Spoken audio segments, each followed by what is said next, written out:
Good afternoon, everybody. Welcome to We Believe Digital Studios for the We Believe Digital News Break show, Wednesdays and Fridays at 3 p.m.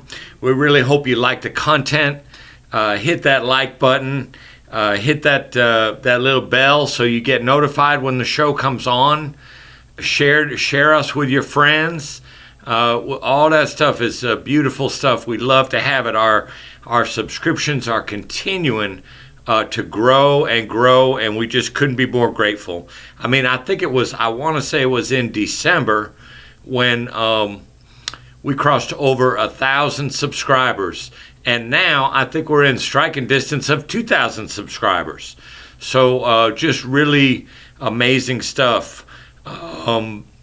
Pairing up our content with your interests and your likes and the news and information and content that you want to see and have available to you on demand.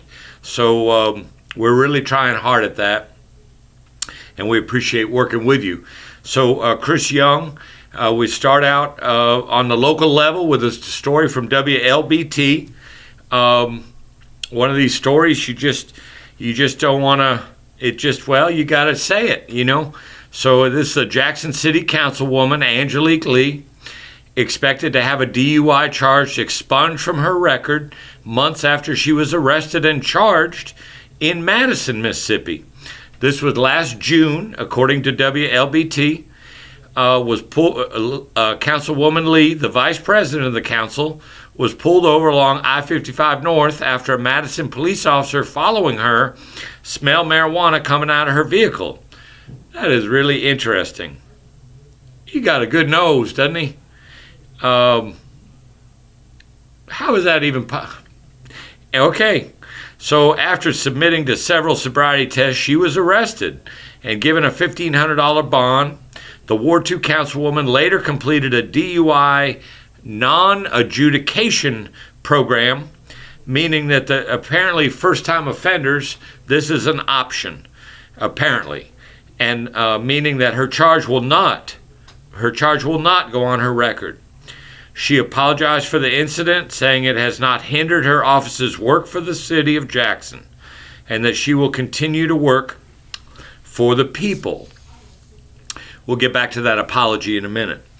WLBT go on to say the incident occurred early on the morning of June 16th. Officer Brian Chisholm reported he was driving north on 55 when he smelled burnt marijuana. According to a copy of the incident report obtained by 3 on Your Side, Lee admitted she'd been smoking hours before, telling the officer she had been at an event with other elected leaders. Lee had been attending the National League of Cities National Black Caucus of Local Elected Officials Summer Conference, which was held in Jackson.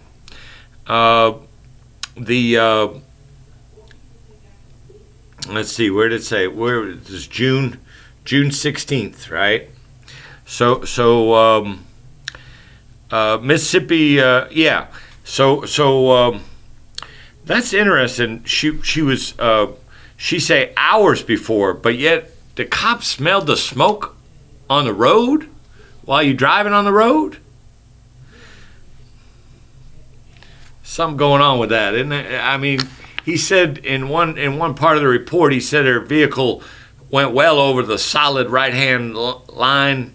The line on the right-hand side went well over it. Something about all that just didn't seem right. I don't know if she was set up or what, but something about that just doesn't seem right. And if she was smoking hours before, why would he be claiming to be smelling the smoke as he's driving down the road behind her?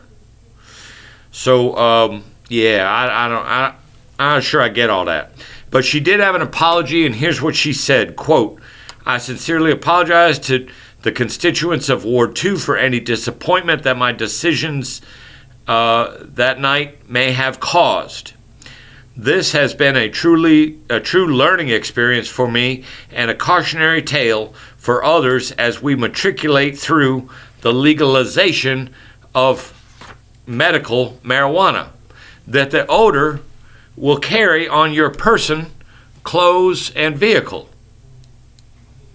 And you too can easily be charged with DUI other." In her case, it was the weed, it wasn't the alcohol. So, crazy story. Another thing to notice on this weekend, so much going on. We got high school at the Coliseum tonight. We got high school tournament play going on. I believe Florence, Canton are playing tonight. There's two other schools I believe are playing tonight. I believe it kicks off at 7 o'clock at the Coliseum, the first game, and the second game I think is either at 9 or 9:30. Tomorrow, big day down at the Capitol now. Mississippi Poor People's Campaign is gathering, marching, and rallying at the Capitol tomorrow at noon.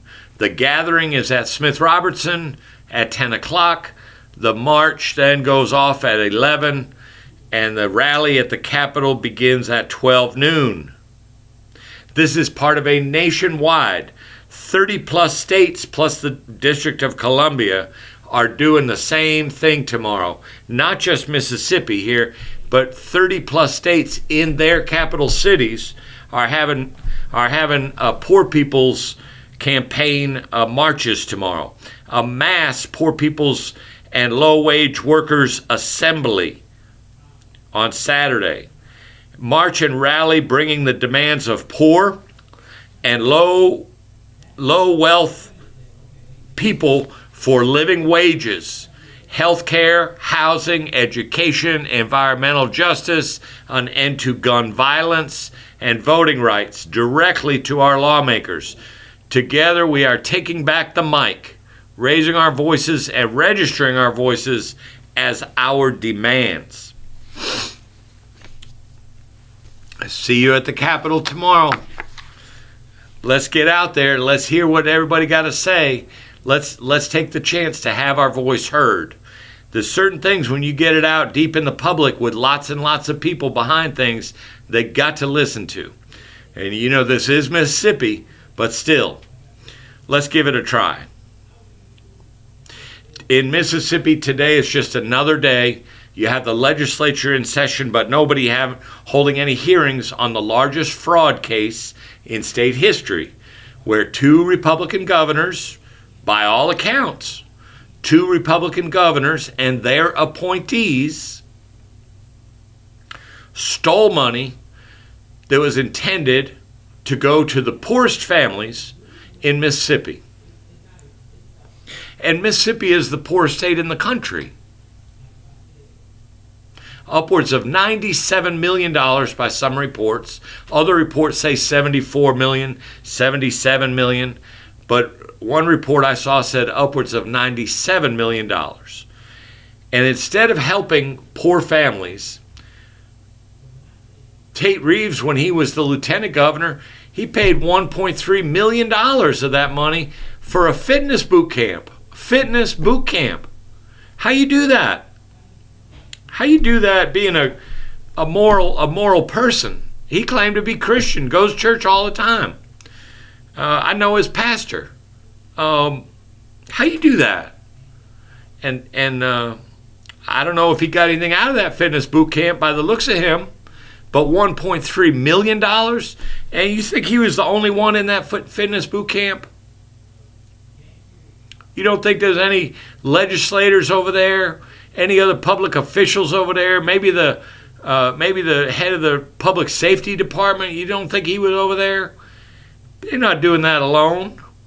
He couldn't possibly give a $1.3 million to a fitness trainer for his own self, could he? So there's just one example, sending WWE wrestler from days gone by, a Mississippi wrestler, to rehab on the West Coast, paid for with TANF dollars. That is criminal. But these legislators, the people that we elect to have our voice, they don't want to talk about it. And they sure as heck don't want to talk about it in public. Hence, they don't want no hearings. But we're going to remind you of that every time we come on the air.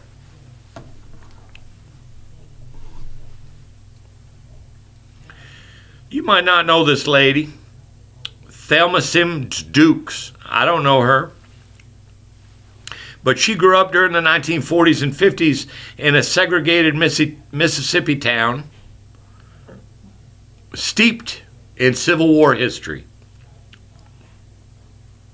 As a small black girl, she would walk to school through Vicksburg National Military Park, the hilly battlefield where Union and Confederate soldiers fought and died over whether the U.S. would continue allowing slavery in the South. The Union forces won a pivotal campaign to capture the town of Vicksburg and gain control of the Mississippi River in 1863, hastening the war's end.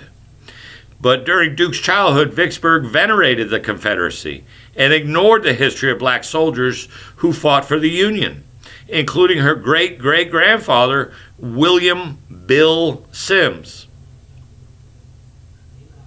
Quote, the superintendents and Mississippi curators said we didn't fight in the Civil War, meaning black people, right? Duke said recently, black soldiers' valor and service to their country is no longer ignored, thanks to the efforts of historians, park employees, and citizens like her. On crisp morning in mid-February, Dukes and her niece, Sarah Sims, and 4 park employees, 2 of them black, wearing reproductions of U.S. Army uniforms from the Civil War, placed American flags on 13 graves where a group of recently identified black soldiers are buried in Vicksburg National Cemetery, which is part of the military park. The newly identified soldiers had enlisted in a Vicksburg-based 1st Mississippi Infantry, African descent, as the town was under federal occupation. In early 1864, 18 soldiers and 2 white officers traveled by boat some 95 miles north along the Mississippi River to Chicot County, Arkansas, to forage for crops to feed people and horses. In February 1864, at Ross Landing, town of Lake Village, irregular Confederate troops from Missouri shot the Union soldiers and officers, killing most and leaving some for dead.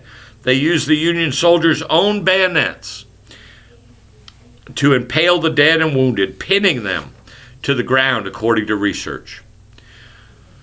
So when there's a lot of people trying to rewrite history and erase history, black history,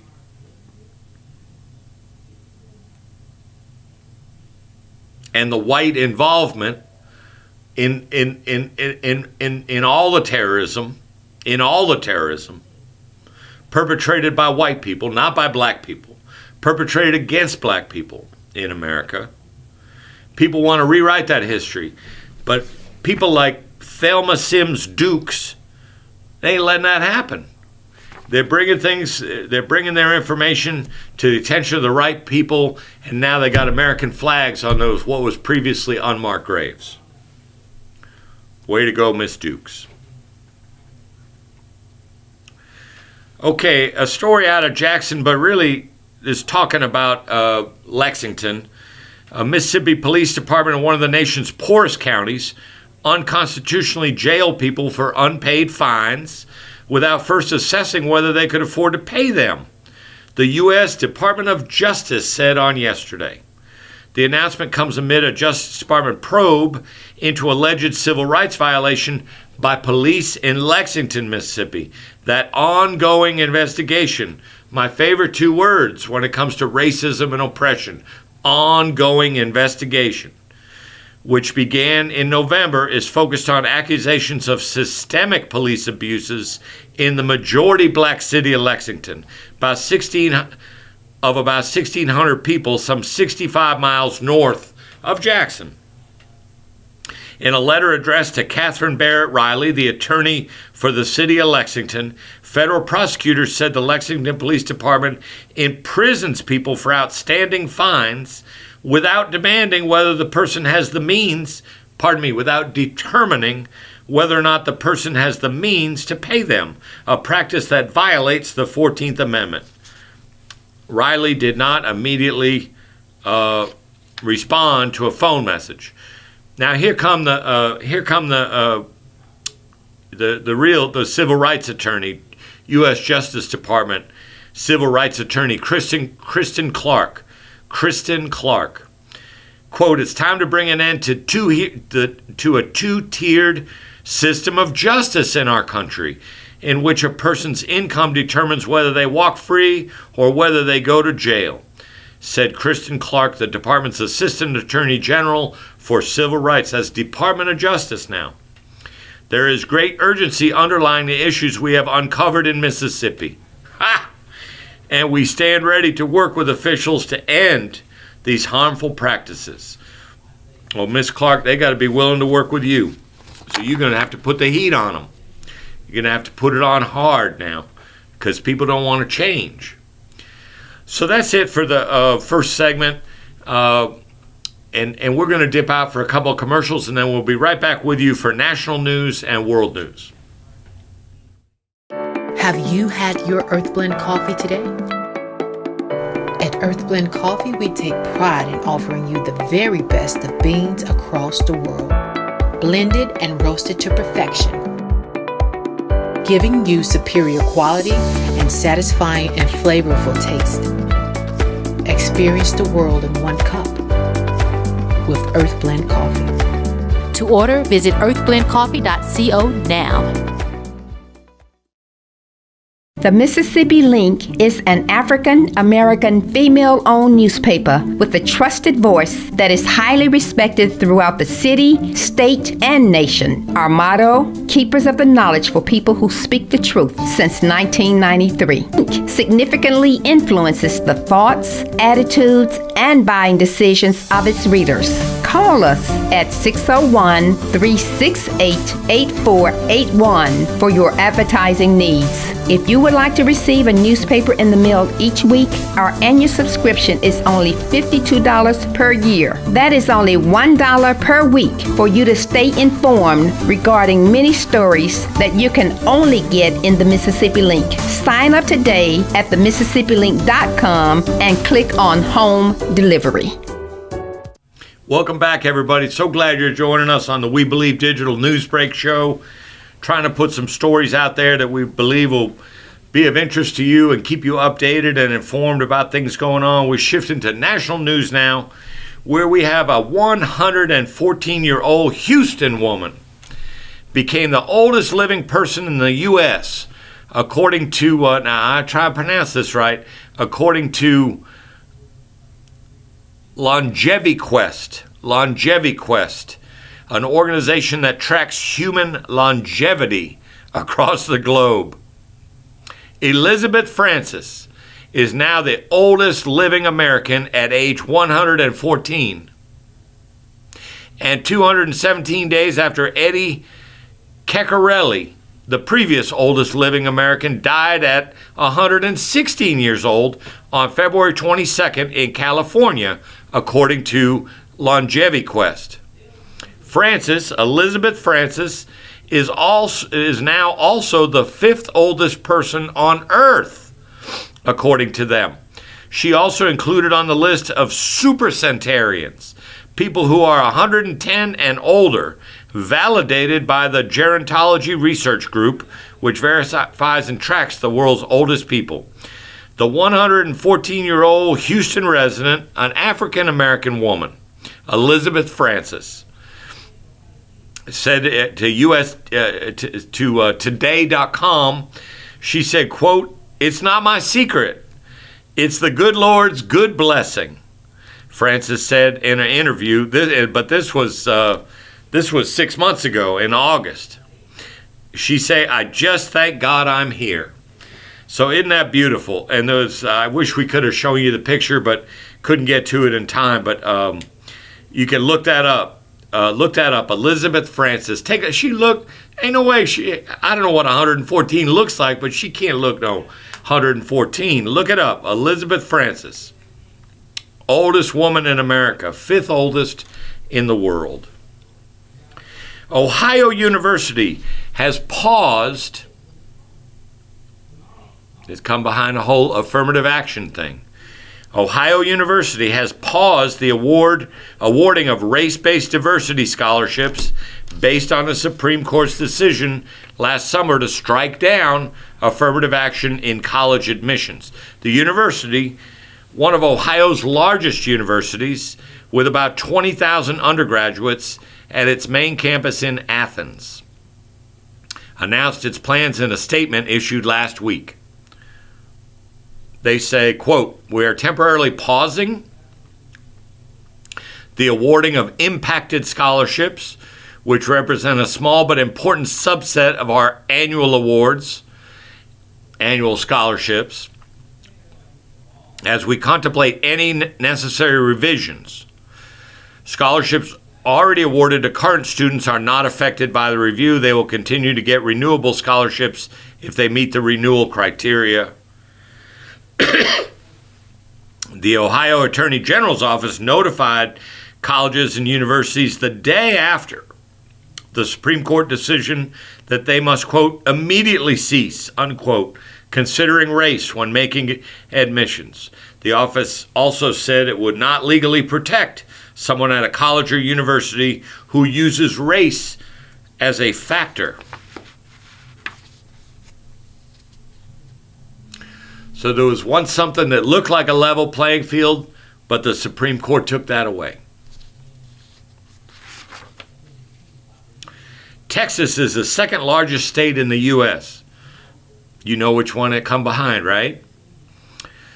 It has an area of 268,597 square miles, or the number that we'll focus on here, 171.9 million acres. Texas, made up of 171.9 million acres. Well, this fire they got going down there, horrible. The Smokehouse Creek fire, covering an area larger than Rhode Island, is already the biggest in Texas history. That happened within a day. The fire covers more than 1 million acres. Remember, I told you that Texas is made up of 171 million acres. Already 1 million of that is toast. And they say it's only 15% contained, according to Texas A&M Forest Service. And also has bleeded over into the state of Oklahoma. 2 people have been confirmed dead. Former substitute teacher Joyce Blankenship, 83, was found dead at her home, family members said. Cindy Owens, believed to be in her 40s, from Amarillo, died yesterday, 2 days after she got out of her truck in Canadian, I guess that's a town, Canadian, and the fire overtook her, quote unquote, overtook her. Horrible fire. We got to pray for rain for Texas. Let it rain, let it rain. Another story here, and man, oh man, we are going to be hearing more about this as time goes on, and this is of great concern for us here in Mississippi. This issue of these forever chemicals that big corporations use in making various products. And then there's bleed off for that. There's air that goes into the atmosphere from this group of a group of. I thought the other day it was several hundred, but it's over 1,000 chemicals that are called these forever chemicals, PFSAs. Hard to pronounce the actual word, so you get the acronym. But these large manufacturing concerns, they use these chemicals in the production of different things, and then you got the bleed off into the water system, then you got up into the air, and who knows what else. So Kimberly-Clark, you know who that is? That's who makes your Kleenex. They've been hit with a proposed class action filed by Connecticut residents living near a facility that makes Kleenex, accusing the consumer goods company of contaminating their properties and drinking water with toxic forever chemicals. The lawsuit filed in Connecticut federal court on Wednesday alleges the company has used, here we go, I'll give it a try, per and polyfluoroalkyl, tough man, substances, or PFAS, to make tissue at its plant in New Milford. PFASs are released into the air via smokestacks and may seep into the ground via paper sludge dumped at nearby landfill, the lawsuit said. The spokesperson for Kimberly-Clark said the company believes the lawsuit is, quote, unfounded, unquote. They said Kimberly-Clark does not use PFAS in its U.S. consumer products and plans to vigorously defend itself against allegations. Thousands, now here's the thing, Kimberly-Clark saying, not us. But other big companies, they've already said, okay, let's settle. So thousands of lawsuits have been filed in recent years against manufacturers of PFAS and the companies that use the chemicals to create a diverse array of products, including lawsuits against other companies that produce paper products in Wisconsin and Maine. Last year, companies that have manufactured the chemicals, including 3M, DuPont, Chemours, and Corteva, agreed to pay a combined $11 billion to resolve their liability. $11 billion. The first report I saw said over $13 billion. So that's what NBC News is saying today, over $11 billion. But Kimberly-Clark said, no. So we'll see how that goes. Concerns about the toxicity have also spurred federal regulatory action. The U.S. EPA last year proposed the first ever enforceable drinking water limits for several of the substances. The EPA is expected to finalize that rule with another designating two of the chemicals and hazardous substances under the U.S. Superfund law later this year. So we don't know exactly when that'll happen, but the worst of that large group, maybe over 1,000 chemicals, the worst of that large group, the EPA is going to put on lists and set limits. A report by Consumer Reports last August claimed that Mississippi is riddled with this stuff. And interestingly, Jackson wasn't high up on the list, wasn't anywhere near the top 5. Other counties, Lamar and Alcorn County, Corinth, the city of Corinth, other city around McGee, around Hattiesburg, they were up in the top 5. Jackson was not. Okay, so this morning, I remind you that Russia is a minimum of 9 hours ahead of us, right? So here we are. So it's midnight over there now in Moscow. For at least, for one day at least, Russia's opposition came alive to mourn its lost leader. The funeral for Alexei Navalny on Friday almost did not happen at all, but thousands ultimately turned out, braving the snow heavy security, and weeks of Kremlin's efforts to derail the event so that they could pay their respects to the man who challenged President Vladimir Putin with a vision for a democratic Russia. Bearing flowers, candles, and placards, the crowd chanted Navalny's name as his body was first delivered to a church in southern Moscow for a brief funeral, then to a nearby cemetery.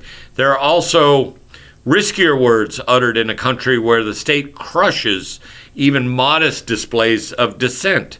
Russia without Putin was chanted. Russia will be free was chanted. Putin is a murderer was chanted. All audible cries from the clamorous masses. Thousands of people. Navalny's supporters say he was poisoned on Putin's instruction, a charge the Kremlin has denied. The funeral was viewed around the world with a YouTube live stream set up so that those who saw hope in Navalny's struggle could follow the event online. Earlier in the day, Kremlin spokesman Dmitry Peskov gave a, quote, a reminder to those taking part, quote, any unsanctioned gathering, unquote, would be punished. He gave a reminder. Now, I don't know, too, in all fairness, I've seen some reports where, not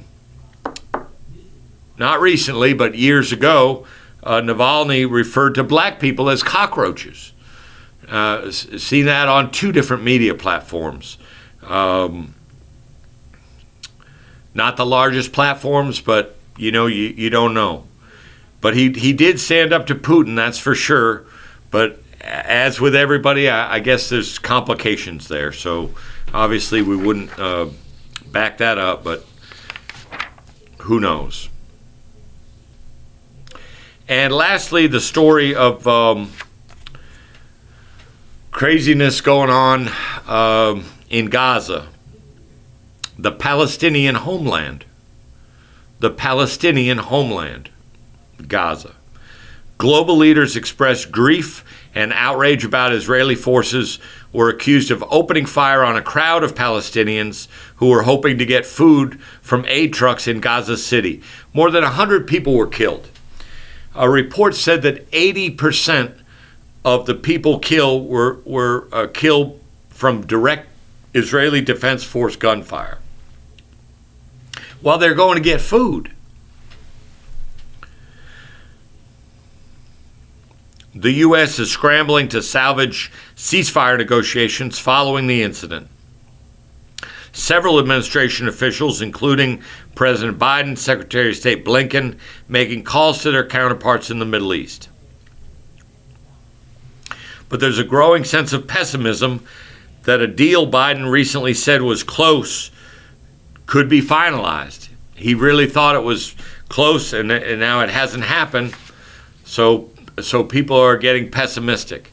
The Israeli military confirmed that its forces used live fire in one of what it said were two incidents, but a different spokesman later denied they fired on those seeking aid. Israeli officials disputed the death toll, but did not say how many had died and said many were killed by stampeding crowds or run over by aid trucks. It came as the death toll in Gaza surpassed 30,000. Remember the initial attack by Hamas, not Palestine, but Hamas, on October 7th, reportedly killed 1,200 Israelis. A multi-pronged attack that killed 1,200 people in Israel. And now we have 30,000 Palestinians dead, with thousands more injured, 70,000 injured, and many more missing and presumed dead. 242 Israeli soldiers, it's reported, have been killed since the ground invasion of Gaza began. So that's what we have for you today on We Believe Digital Newsbreak. Hope you have a good weekend this weekend. Don't forget, got the high school basketball tonight at the Coliseum. Got all kinds of events going on. Wine and food festival starting up. And you got the the march tomorrow. Be over there no later than 12 noon at the Capitol tomorrow. Big march for specifically devoted to low-income wage earners all across the country. And Mississippi is doing this in their state capital tomorrow, just like 30 plus other states are doing tomorrow in their state capitals as well. And so I'll see you back on Monday night for Sizzling in Mississippi, and next Wednesday for Newsbreak. Have a great weekend. Take good care of yourself and each other.